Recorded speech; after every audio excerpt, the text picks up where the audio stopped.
Greetings, true believers, and welcome to episode 55 of the Pull List Podcast, a bi-weekly show about comics, pop culture, and faith. My name is Chris Poirier, and with me, as always, is the one, the only, Hector. How's it going, Hector? This is actually a variant of Hector, and but you know, you can call me Eli. Wait, what Nexus event led to you? Black Widow releasing on Disney Plus. That seems fair. Oh, wow. There's just so much to cover. It's been forever. So many variants, so many Nexus events, so many alligator versions of oneself. Well, if you were looking for a spoiler-filled episode, I guess you're here, so strap yourselves in and prepare yourselves, for we've got Comic Sign. Better put the word out. Get ready for the nerd out. Better put specs on. Better bring next song. On today's episode of the Pull List, we've got a wonderful show for you. We're going to hit the latest news that you need to know, our must-pull recommendations from, the last 2 weeks / 2 months. We've been on break. We have some ground to cover. Our favorite new number ones, and so much more. That's right, baby. We're back. This is the Pull List Podcast. So I guess that means we have to catch up on all of the news that's occurred. Well, no, I can't do that. I'm gonna try to keep it to the most recent stuff, because 2 months is a long time in the comic book industry. In fact, basically the entire opening of the show covered literally an entire thing that was breathed into existence and then out of existence, and then we're gonna get a season 2, an entire MCU movie dropped. I mean, next week we get new DCEU stuff, so it's just a lot, isn't it, Hector? It is a lot, and I'm actually really looking forward to Suicide Squad. So right? And a sentence that not many people thought that they would utter. I've been saying that since James Gunn was attached to the project, though. I mean, that's fair. I've been a James Gunn person forever, so that's not new for me, but I feel you. It's going to be good stuff. So I think what I'm going to do then is I'm going to break up our news segment into we have 2 different parts this time around, and we kind of have some of the comic books that are coming up in the next couple months that I think are at least somewhat interesting or people want to know more about, and then some industry stuff because, well, there's always something going on, and before we went on break, there was a lot going on with DC, Diamond, Marvel, and their independent folks with Penguin and publishers, and just all kinds of weird stuff going on in the industry, right? So I want to kind of catch up on those 2 things. But the first thing is, let's talk about some of the new books that are coming in the next couple months that might be at least of some interest to folks, I might say. Maybe not, who knows? But like I normally do, Hector, I have a question for you. Do you feel like you need more Joker in your life right now? Depends on who's writing it. Matthew Rosenberg. Yep, don't know who that is. Yep, good. So, moving right along. Just in case you didn't notice, there's still a lot of Bat Family books on the shelves. There are quasi-simultaneous minis or events going on, because in case you forgot, Checkmate is still a thing and Leviathan is still out there somewhere. Do you care? Anybody? No? I picked up Checkmate just because question, and I wanted to peek at it, but I haven't read it yet. That's fair. But also, we have The Joker going on, and we had Black Label adjacent Joker stuff. Well, just in case you needed more, how about another limited series starting? It should be starting next week, about the time that this episode comes out. Congratulations. You can run to your store after you hear this, and you're going to get a story called Joker and the Puzzle Box. Okay. Not enough? Okay, I'll give you more. So this sounds like a pretty standard, quote unquote, Joker story that literally GCPD is going to cover a body with a box. And that's what you got to go on. Joker's going to run hard in the paint with gimmicks and all that good stuff. And it sounds like it's going to be semi-police procedural, because there seems to be heavy influence on GCPD and all that good stuff. But I don't know. I feel slightly jokered out at the moment. What's jokering you out? What was that? What are you reading or doing that's jokering you out, though? I just feel like he's the main point of almost everything right now. Like, he's not even the main point of his book. Right, but at the same time, he's the primary villain that's at least distracting from it. Bat and Cat, he has a central point, even though he's not the main character. He's being at least blamed in mainline continuity for the Arkham attacks at the beginning of everything. So there's this thread that it's all Joker lately to me. And maybe I'm overreading into it, but I was about to say, I think I read about as many comic books as you did in the past 2 days. And, Joker's not as heavy as it feels like. And Bat and Cat was like a month ago. Yeah, well, that's 2 months of making stuff up. But he died at the beginning. Oh, no. Spoilers. Not spoilers. Dude, that was like a year ago at this point. You knew that was coming. I feel like it's more on the level that there's too much Jason Todd, not too much Joker, but, roll with good. it. Well, then I'll pivot. So, do you want more Jason Todd? Depends on who's writing it. If you're sensing a trend here, everyone, it does have, sometimes the creative teams make a huge difference in things, and they should. But how do you feel about Jason Todd and zombies?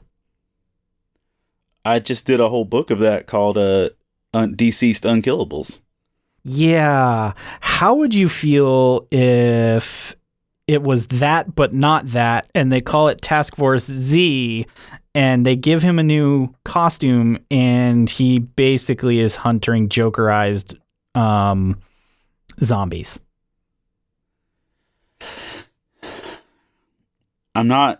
It sounds better than the Future State Gotham stuff we've got, so go on.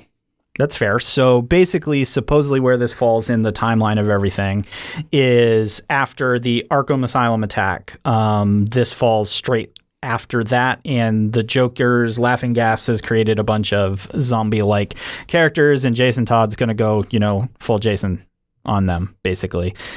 Arkham Asylum attack, now known in perpetuity as A-Day. Congratulations. If you wanted it, didn't want it, it's got a name. It's A-Day.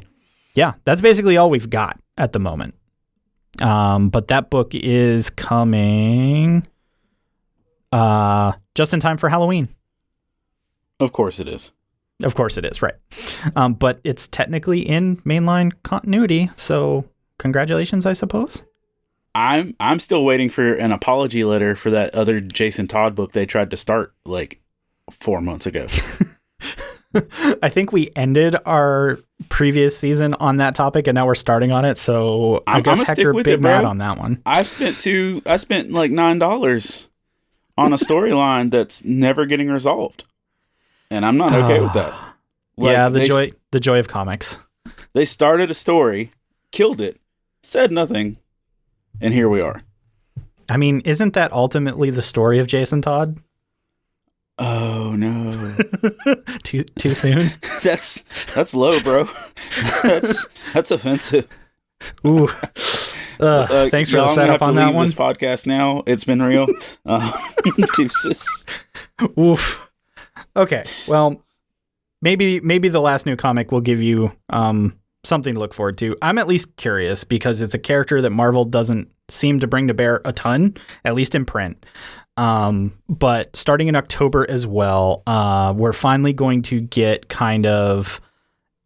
it's another mini, unfortunately. This is the only thing I don't like about it is whenever Marvel decides to take Luke Cage out of the box and actually write a story, it always seems to be a mini lately, not even an attempt at an ongoing, but we're going to get a 3-part mini, in October that is, I'm trying to figure out where they're dropping this in the storyline because Marvel has a ton of different things going on as well.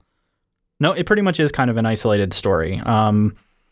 Fisk is still mayor, so it's adjacent to that part of the storyline in Daredevil and Spider-Man and everything that's going on in the primary, but it does look like it's going to be an isolated kind of story event. So I'm always down for reading more Luke Cage. I just wish they'd let Luke hang around longer than 1 to 6 episodes / comics. Well, it's like his Jessica Jones's book that I enjoyed a lot a year or two ago. That was cool, but just kind of faded into nothingness. And They act like both of these characters didn't carry 2 to 3 seasons of television themselves. You can keep a book going, guys. Right. You really and can. literally 2 to 3 seasons that then when they found out that they were being canceled and part of that being the contracts moving around and everything, but people being like, wait, what? Give me back the thing. We just started liking the thing. Why are you taking it from us? So yeah, get back on that. But I'm at least excited. Maybe this is part of this new methodology that we're seeing in a lot of the publishers of doing minis that if they do well are like, oh, look, suddenly there is a full series at the end of the book. And I don't know if I'm in love with this new try before you pull the trigger creatively on a longer creative arc, but if it gets me more stories I actually want, then fine, maybe I will buy in. But this is kind of rumored to be kind of DC's platform going forward as well, is that they kind of chop up the continuity into smaller bits so that folks can be like, yeah, that's cool. And then if the book sales go through, they're like, oh, look, here's more. I don't know. I think it makes for difficult editorial planning, but maybe not. Maybe this is exactly the change that all this stuff needed. But, speaking of DC, I don't even have the notes on this, but I noticed it while I was reading. Did you catch the next state air quotes right now? You can't see that because it's a podcast, but it's air quotes. The next state that DC is about to enter? No. Oh, did you read Batman 110? Yeah. Yeah. There's a really lame piece of dialogue in it, and all the advertisements for that other adjacent book about Oracle's new project. Did you catch that? Nope. There's advertisement in like every DC book. It's about a paranormal project that Oracle is over. Okay. It's a 1-page ad in almost like everything from the last month. And I'm betting it drops in October, so I will dig it up for the next episode. But it's very clear that the next thing, quote unquote, is Fear State. Oh yeah. Well, that's what Scarecrow's been working towards forever. Yes, but it's going to be it's clear that it's going to be an actual thing. Like I guarantee a comic reading list is forthcoming. Because as I just looked at it all, I'm like, oh no, just stop. Stick with Infinite Frontier. Give me something.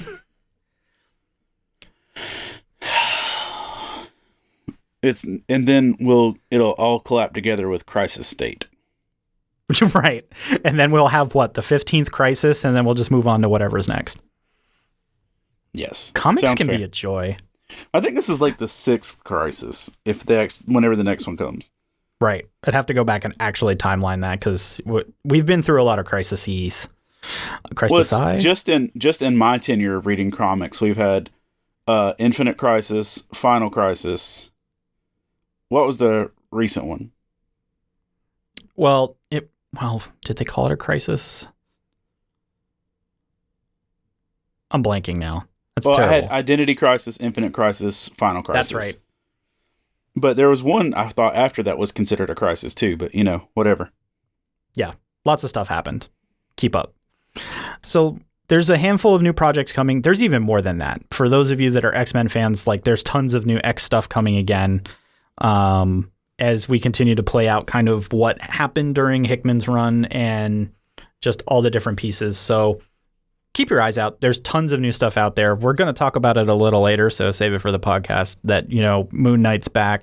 There's all kinds of stuff from places that are occurring. The summer just got kind of wild as back to full-blown comics, as well as just summer into the fall is usually when we start seeing new projects and all that stuff. And then we run into Halloween, then we run into Christmas, and then we start everything all over again. So the comic pace just never seems to slow down. And as part of that is a lot of the industry side. So I warned you that we were going to talk a little bit about this. And there are a few things that kind of popped up I found interesting. And one of them popped up literally in the last couple hours while I was preparing to sit down. And that's the conversation that a handful of us have had on and off for 3 or 4 years now. Because it was 3-4 years ago that DC did we're going to partner with Walmart to do these these giant size comics. Don't worry, local brick and mortar comic book stores. It's not that we're trying to get away from you. It's we're trying to get you new customers by putting comics back in the toy section of a big box store and being exclusive to them before we are to you, but somehow that benefits you. And they were never in the toy section, though. Yeah, but they were supposed to be. And that's what was funny.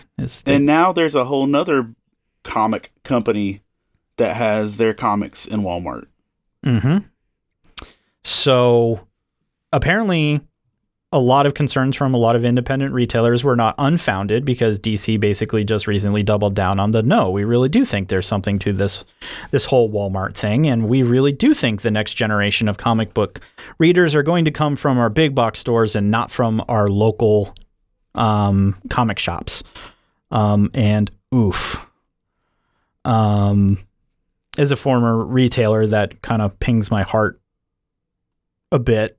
Like, I do like the idea of more readers falling in love with comics that then make them go to seek out a comic book store and the experience that comes with that. But this is the article that I attached in the notes for everyone to read is basically they did a Space Jam release side by side with the release of the movie. And apparently it's done really well. It also cites the other thing is like, the Dogman graphic novels for kids. It's the same dude that does Captain Underpants and all that. Yeah, Dave Pilkey. Mm-hmm. Well, the last graphic novel of Dogman has sold almost 1 million copies in 4 months. And the reason Hector's laughing is because that is a dumb amount of any comic SKU. The fact that it's close to 1 million is like a big deal, especially as an explicitly all ages aimed at a younger audience type thing. Now, granted, those SKUs are available in lots of different places. And that's always going to be part of this discussion is if you put some product that moves off a shelf into a big box store, guess what? You're going to sell it.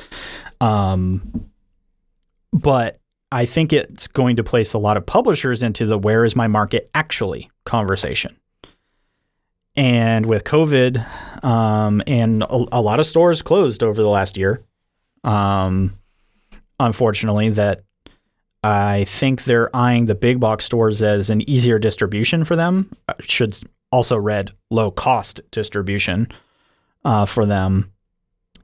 And it's just always kind of been a concern of a lot of folks of if DC decides that the market isn't local comic shops, that if we're just going all in to try to get that next generation, then we're going to change the model entirely.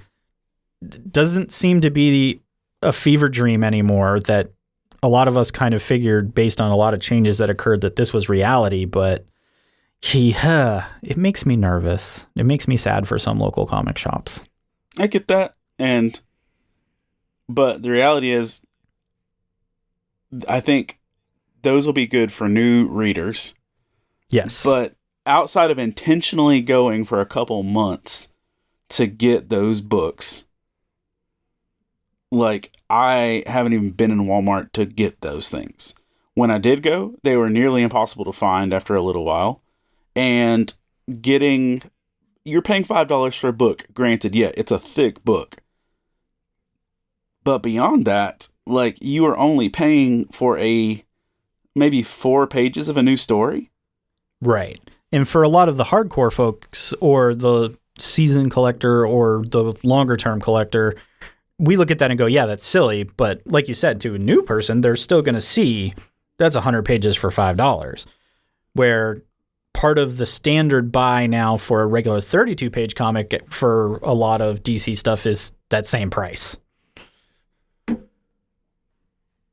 I'm not as the ship is sinking with this as I could be, because I honestly feel like it's not going to take a big dent out of comic shops. Just because I think the relationship base and everything else is still going to be the biggest factor in what keeps those shops going. Yes. Because I know for me, like, if you've listened to this, for a long time, I was digital. Just because of space and flooding and hurricanes and stuff like that. All valid. All valid. And now I'm at the point where I'm at like 2 years of consistent in-person buying or getting close to it. And like, I support shops because of the people. Mm-hmm. Because if people aren't the reason I'm going there, I'm just going to buy them on my phone. Yeah. No, I happen to entirely agree with you. I think the concern that some retailers have is if corporate folks eventually go, yes, but XYZ dollars equals more over in this other category, then there's no reason to continue to cater to a local comic shop model, even though that's the benefit. And there's some folks who are concerned in the long run that just the product lines are going to change as a result of that. And I don't think that's a sky is falling, but I think it's a valid concern because the customers are very different. Yeah, fair. But we'll see. With some of this independence on the publishing and distribution side, some of that margin's now finally going back to the publisher, which was always a concern. And that's kind of our last piece for this week with Diamond distribution and everything going on. That one of the things that really messed up a lot of local comic shops over the last couple months is with Marvel finally setting their deal with Random House, but allowing Diamond to still carry their stuff, the questions became, well, are our discount tiers going to remain in place? Now, discount tiers are based on the volume of stuff you get. Well, when the most of your volume is going to be Marvel and DC, and Marvel and DC are no longer exclusive with you, your volume just went way down. So a lot of folks, got basically updates earlier this year that said, yeah, your discount tier just went to trash because a majority of what comic shops buy is Marvel and DC. So after some pushback and everything, Diamond's decided to freeze everybody's tiers until the end of the year, but it still sounds like at some point, potentially doing business with Diamond, even though they carry everything other than Marvel and DC, is going to become more expensive by next year. And it's because that volume of purchasing is just never going to be the same on third-party product. So it's interesting, but it's also kind of scary, I think, for some places. And I've got a fairly small shop locally, and they're like, I don't buy books in that. And even new free comic book day books this year had preset buckets of numbers they had to hit to just buy it. And I was like, well, that's new. And I think this is showing what's kind of coming is with all the distribution now suddenly getting kind of moved around, which ultimately I do think is a good thing for the publishers and everything. But with Diamond's enterprise kind of collapsing on itself now, the repercussion is actually impacting the smaller stores the most. Because their product simply costs more now just by bigger corporations changing their contracts and putting ink on paper. So I do think some changes are coming to what some smaller local shops look like or what product that they're even getting in. So it's just something to kind of be aware of. If you hit your shop and you have a frustrated owner, you can say that you kind of get it, that things kind of got bounced around this year on them, and everyone's waiting to see what they all kind of fall out on as things go forward. So interesting stuff that we will keep an eye on. But that's what you need to know. That's our bi-weekly look at the industry and delivering you all of the inside knowledge. As always, you can join in on the conversation with Hector and I and all of our nerdy friends over on the Love Thy Nerd Discord and also in our Facebook community.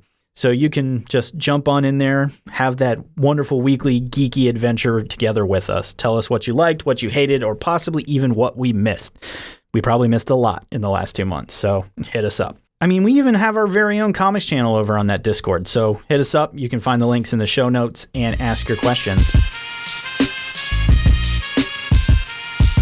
What's up, nerd? You digging this podcast? Well, the audio enjoyment doesn't end there. Visit ltnonair.com and make LTN Radio your new go-to for the best Christian rock, rap, pop, and indie, as well as our exclusive LTN shows and podcasts, some of which air on the station before they're available anywhere else. Visit ltnonair.com to listen now and find the link to our app. Now back to the show. Now, onto the main event, and we got to talk about those polls. So let's see if we can find something to put in your long box for this week. Hector, what made your long box after some polls over the last couple months? I didn't put it on the list because I haven't read the most recent one, but Nightwing has consistently been great. The whole thing with the Heartless, I've got the most recent issue is actually sitting in a pull box at a comic book shop right now. And I've been on the road, so I haven't read it. But Nightwing's been great. Just throwing that out there. But on my actual ones for talking about today, first off, Better A Bill. I think actually one of the last episodes we did, it was just starting. But yeah, that sounds about right. Yeah, it just concluded today or yesterday, like this past week. The story just concluded. It was a 5-issue arc, and I gotta say, it was a delightful book. I could have honestly used about 3 more issues for some resolution. But it's exactly, it grew into being what I really wanted it to be, which is if you've ever seen, the episode of Doctor Who called The Doctor's Wife, where the Doctor's time machine, the TARDIS, becomes a sentient human female. This same thing happens with Better A Bill. But the whole plot line is, and I know I said this before, but I'm saying it again, is that he can't change back into his original form anymore, and he wants to be loved, and so he goes on this insane quest to get a weapon that will allow him to change back to his human form or humanoid form. And you've got a sentient version of the ship that's been with him his entire life, trying to say, "Hey, you're valuable and loved where you are." And that's literally the plot line. Outside of Odin opening a craft beer brewery. So there's that too. Odin did what? Odin is living in disguise, running a craft beer establishment. Do we get to know what the beer is called? Yes, it's in there. It was a couple issues ago. I can't remember that one. And the book ends with a big climactic battle with Surtur. Mm-hmm. So you get all of that. I could have used a little bit more resolution. I really think another issue would have done great things for it. But as it stands, it was a great book. Then let's see. The Nocterra is still continuing to be a fantastic ride of comic book adventure. Issue 5 is out and good, and like the storyline just keeps developing, and like it's one of those things where like normally they give you 2 issues to pitch an idea, and then it's just like, okay, you can tell where the whole thing is going from there. Right. This, on the flip side, has been every single issue is another layer, and I don't feel like we've even hit the middle yet. Interesting. And like it's like I'm learning something new every issue. It's developing well. So I'm 5 issues in, and I think it's wonderful. And it makes me happy for Scott Snyder, returning to some great things for him. And let's see. So Nocterra number 5. Also, The Other History of the DC Universe number 4. I think another issue of this book has dropped, but I haven't picked that one up yet. But if you know me, you know that one of my favorite characters is Renee Montoya as the Question. And The Other History of the DC Universe number 4 is a whole spotlight piece on Renee as the Question and becoming the Question. And it was wonderful. It was a great story about her trying to be the good girl to make mom, dad, and Jesus happy. In her exact words. And just everybody then. Yeah. She wanted to make God happy. She wanted to make mom and dad happy. And so she was trying to be the best person she could be in Gotham. And, stuff about her sexuality became an issue. It goes through all the stuff of her GCPD days, her stuff with Crispus Allen, on to meeting Kate and how we met her and Kate in 52, and what it's like for her to actually wear the mask that she wears. And this felt like one of the most genuine Renee Montoya pieces since 52 itself. And beyond that, it still throws me for a loop when I'm reading stuff like this, and then I just see Montoya as an actual cop in the bullpen again in the current back books. And I'm like, what are we doing? Like, why is she in a blouse with like big poofy hair and not, being okay, whatever, cool. It's just like, it throws me off sometimes. But that one was great. I love Renee. I bought both covers of it. There are some things in the book that aren't the most flattering towards the faith community, but let's be honest, the faith community is not always the most flattering towards the faith community. So, so truthful. We can always do better. And I always look at things like this as like little good reminders of that. But it was a fantastic book, and I actually want to look and see who the most recent issue was. But beyond that, let's see. And then another one is Homesick Pilots number 6. I've been talking about Homesick Pilots since day one. And Homesick Pilots number 6 basically kicks off a new story. But it kicks off a new story in the same story. Like, Homesick Pilots issues 1 through 5, a couple punk rock bands go into a haunted house, and half of them are eaten by the haunted house. And one of the main characters becomes the living embodiment of the evil that's in the house, trying to collect pieces of the house or its magical properties that are missing. And to the point where it's doing a lot of damage and a lot of destruction. And issue 5 ended with the main character of the first 5 books kamikazing the giant haunted house into the ocean, to rather than let it do the destruction it wanted to do, doing that. Well, now some remnants of the Homesick Pilots and the other band that has profanity in its name, so I'll bypass it for the sake of the podcast. Womp womp. Womp womp. The Nuclear Illegitimate Children. But that's actually a better band name than their real band name. I figured it out. Yeah. The remnants of the Homesick Pilots and the Nuclear Kids are joining forces with a government agency to basically learn how to control the ghost properties that they found in the previous thing, so that when something like that rises up again, they're creating their own Gundam task force of the government's ghosters. The worst. Huh? Said the government's the worst. The government is the worst. So basically the government hired some punk rock kids to build them some ghost Gundams.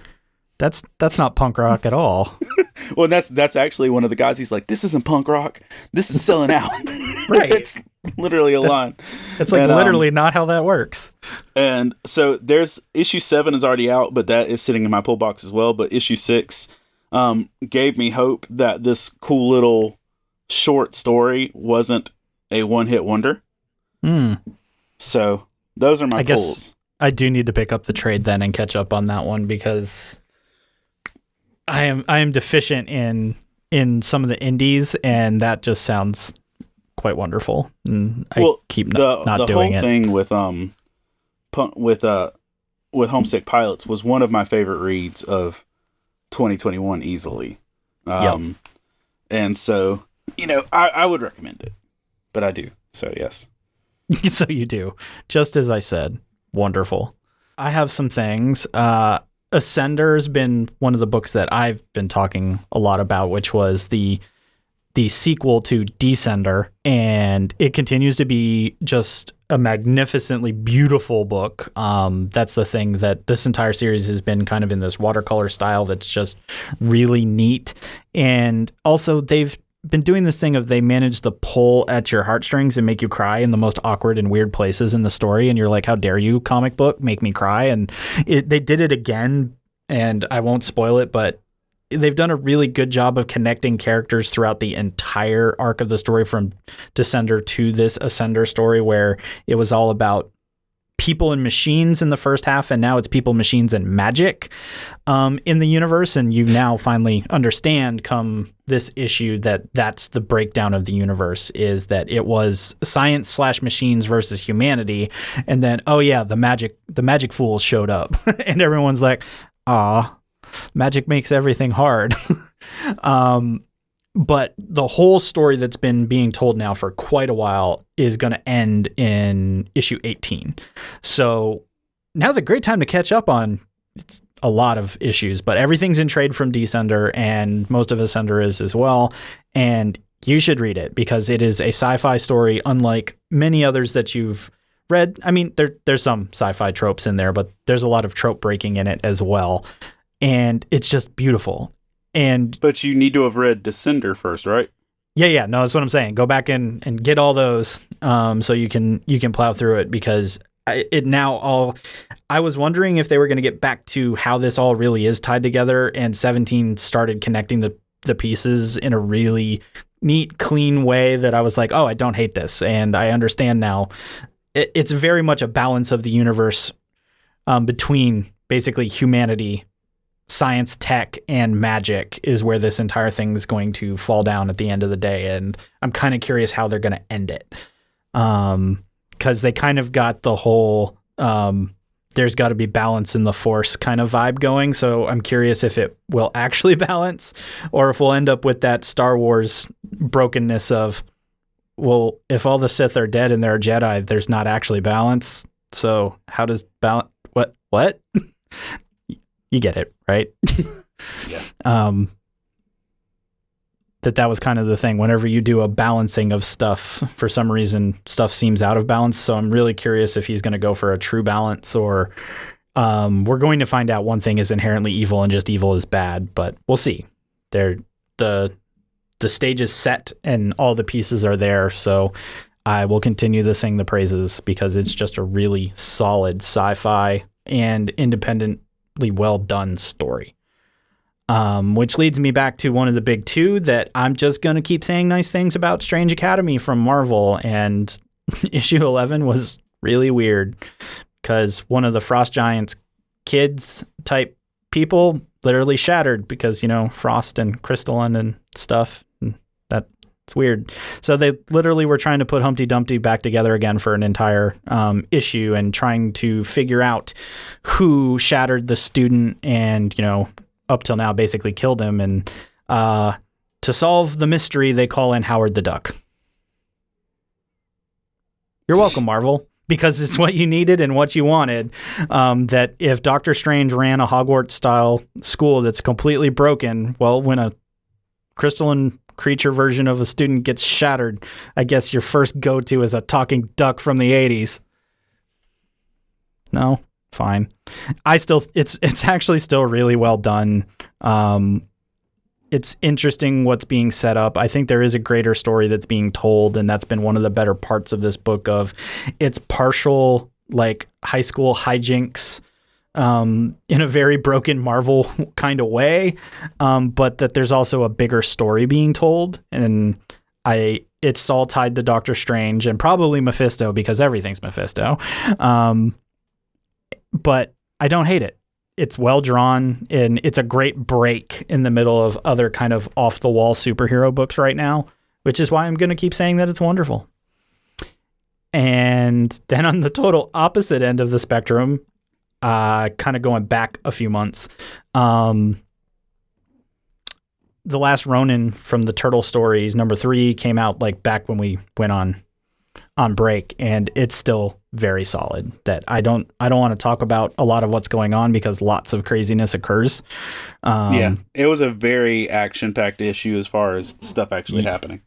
Yep, and so some feels tied up in all of that, and just very action-based. And it's really neat how they continue to tell this story in that Kevin Eastman pages are inserted as flashbacks, which is really cool. I dig that he's involved in a lot of it, obviously, but that very specific pieces that are usually in the flashback and telling the history of certain parts of the story are done in his pen and ink. And then Ben Bishop is telling the current story in art and everything. And I think that's really kind of neat, is that we get bits and pieces of the story done that way, and multiple generations of Turtle writers and artists are involved. That's just a neat industry thing on top of just a very good Turtle story that they're telling. So read it. And then finally, I'm going to say something nice about Firefly. Ooh.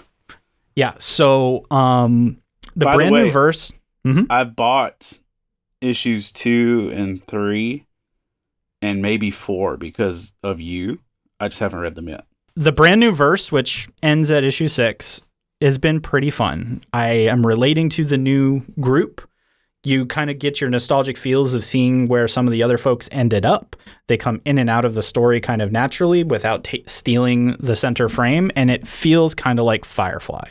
And we've talked before about where Firefly comics do really well or do really poorly is does it feel like the show? Does it give me the same feels and beats and everything? And I think they've really done a good job with new people and new content this time, where the mainline story has it got really lost, really, really lost. But I'm going to take this moment to also say, now 30 issues in on the mainline, I feel like that story has actually finally gotten back to something that feels more like Firefly. And I don't know why we had to take that really long detour into the Blue Sun stuff and Sheriff Reynolds and Sheriff Reynolds and all that to end up in a place that actually feels like Firefly again. But here we are. So if you're a brown coat, I'd say there's probably some points in there worth picking back up on and all that good stuff. So those were the things that kind of made it into my poll and are definitely staying in the collection.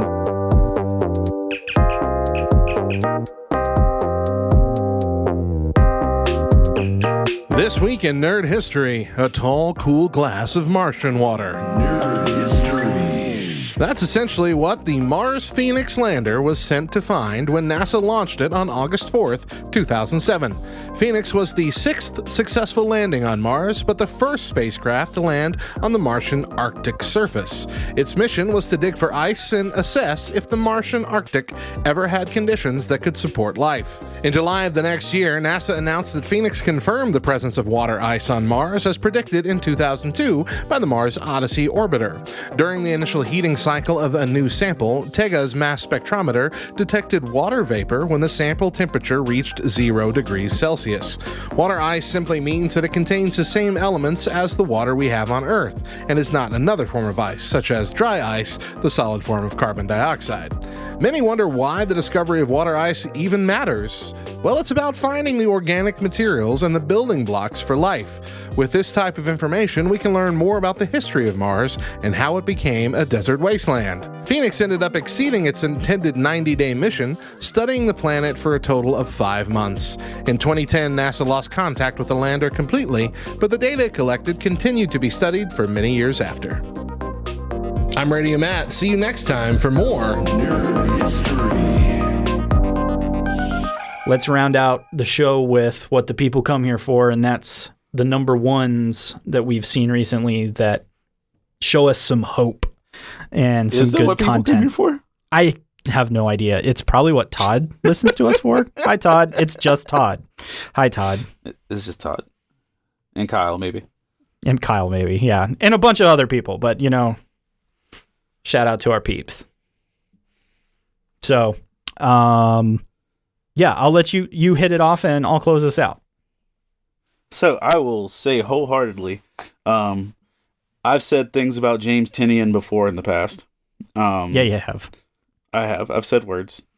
And his Batman stuff wasn't always the best. I mean, no pull punches. Some of his early Batman stuff was not great. Some of those punchlines just didn't land. Oh, but a bunch. Waka waka. That's true. I'm gonna boo myself. Put that in your long box. But the Nice House on the Lake, I believe that's what it's called, right? Nice That House sounds on the right. Lake. Yeah. The Nice House on the Lake was kind of a masterpiece. Like, Okay. I had heard people were kind of surprised.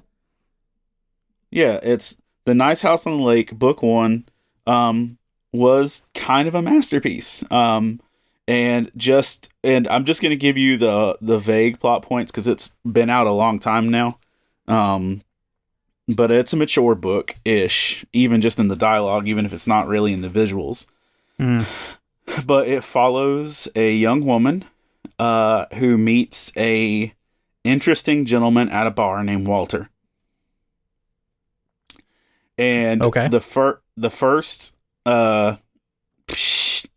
2/3 of the book is about Walter and this young lady's interaction at a bar or wherever they would go, and they would hang out and they would talk, and it was always kind of their joking conversation to talk about how the world would end. And so they said, and they would always be like, hey, you want to continue the conversation? And they would go through the best ways for an apocalypse to happen, stuff like that. Well, Walter is having like a birthday or a function or something like that. And he's demanding basically that if you love him, you need to come to his shindig at the Nice House on the Lake. And he's got everybody listed by their contribution points. Like there's the artist, the engineer, the scientist, the politician. Like they have a label. And basically they get there, the house is immaculate, it's beautiful, it's wonderful. Everybody's like just so shocked by it. And then while they're at the house, the world ends. Oh, dang. Like the world ends in the most gnarly apocalyptic fashions you could possibly imagine. And it turns out that Walter had created that Nice House on the Lake as the only refuge on Earth to save the people that he had gotten attached to while the world ended. Oh, dang. And they're never allowed to leave. Oh, well, the world ended, so where would they go? Well, that's the thing. Their first response was to go out and try and find something out. And I'll just say that was prevented. And I'm leaving out big major details, so don't be offended if you feel like this is spoilers. It's a general description. There's plenty of meat on the bone. But that's the plot point, that these, I want to say 7 friends showed up to a nice house on the lake, and then the world ended. And I'm talking like some of the description of this felt more like what Joe Hill would write if Joe Hill was better at being Joe Hill. Ooh. Yee. All right, that's on point. Noted. This one story was better than all of Basket Full of Heads. Okay. I expected what I got out of this book out of Joe Hill, not out of James Tynion. So I will 100% be buying more of these. And like, yes, very much so. Nice. All right. Well, that's a tough gig to follow, but I read Moon Knight. And I knew you would. And I've purchased that, and it's waiting for me at home. So you're like, the world's ending and all this crazy stuff, and I'm like, I'm going to the guy that wears a white suit and a mask and has is a little out of his mind and is seeing a therapist. But it's healthy and it's good that way. So yeah, we get reintroduced to Moon Knight and all of his glory, but I do have to say this, that they retained the all-white suit, white mask version on top of like the armored version of him, because I'm just going to say that I really dug the white suit, white tie version of Spectre as Moon Knight because it's kind of classy. And what's funny is that's what he's doing with him now is he's created an agency.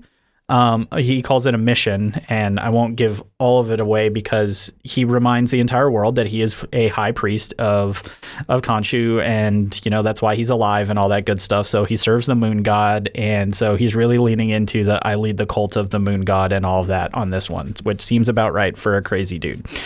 But he creates the mission, which is literally kind of like a private eye, but more so it's a I'll beat the crap out of your problems agency for people in the city. So they come to him and be like, man, I've got vampires. And he's like, great, I will punch them in the face at night. And other people are like, we've got crazy little ghouls like scratching at my door. And he's like, awesome, I will punch them in their face at night. That's pretty much his thing.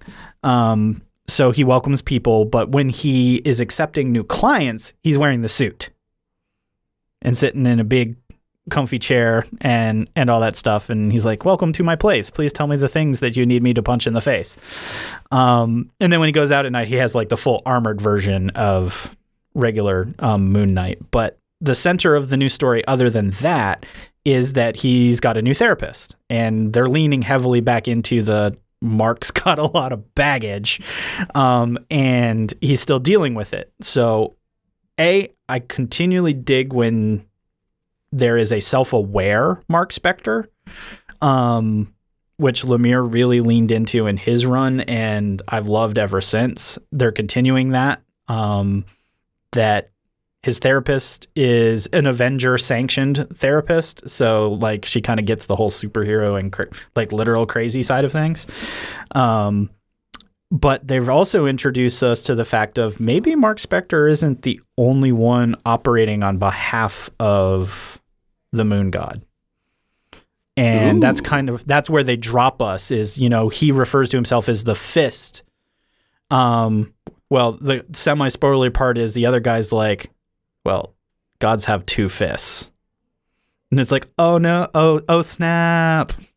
And so he's got Smash Brothers. Right. So it had lots of action. It has that wit. That's the other thing that I appreciate about Moon Knight is it's not Deadpool, but it's still pretty tongue-in-cheek, heavy-handed wit. It's just he's not talking directly to us. He's talking to himself. But that's great. And so I want it. It looks a lot like Finch's Moon Knight graphically, which is the other thing I really dig is I feel like they've taken a lot of the best parts of Moon Knight and we might actually have that story to tell. So if it doesn't go super far off the rails, which sometimes happens with Marvel books after the first one, I am cautiously optimistic that this is the Moon Knight story I want. So I'm super excited about it because Moon Knight punching stuff in the face. Congratulations, sir. Right? I mean, and that's a Marvel book. Congratulations to us all. We did it. I'm going to throw this out there because there was some breaking news during our recording. Uh-oh. That actually applies to our bubble of the world. Scarlett Johansson has now sued Marvel over the streaming release of Black Widow. Yeah. Oops. Because, as she claims, it violates her contract that they had, and she tried to get a hold of them before it released, and they would not respond to her. Yeah, I think my understanding of news. I said that they said that she based on the article I read, that she tried to get information from them, but they would not respond to her. Yeah, part of my understanding, and I think it's what you were alluding to, is that her contract and a lot of others' contracts are based on ticket sales, and if there aren't ticket sales, then does she get that money? Yeah, it said that she lost $50 million. Yeah, and I'm assuming that equals exactly how many people bought Premiere Access. Yeah. Because it's not a ticket sale. Ugh. Comics, man. It's a cutthroat world out there. But we'll keep an eye on it, and we'll let you guys know what's going on by the next episode. But there's always a little something going on out there. But woo! that was a lot to pack into a first episode back, but we are on this train, so that's it for us here at the Pull List Podcast. Episode 55 is in the books and now in your ears. And Hector and I just honestly want to thank each and every one of you for choosing us as your primary comic book knowledge factory on a pretty well near weekly basis. So don't leave us hanging. Rate and review the show on your podcasting app of choice. We're on iTunes, Spotify, Stitcher Radio, so many more. We're all over the place, but we're just so glad to be back, be talking comics, and we hope to bring all kinds of new stuff over the next couple months. So thanks for listening, and remember, kids, read more comics.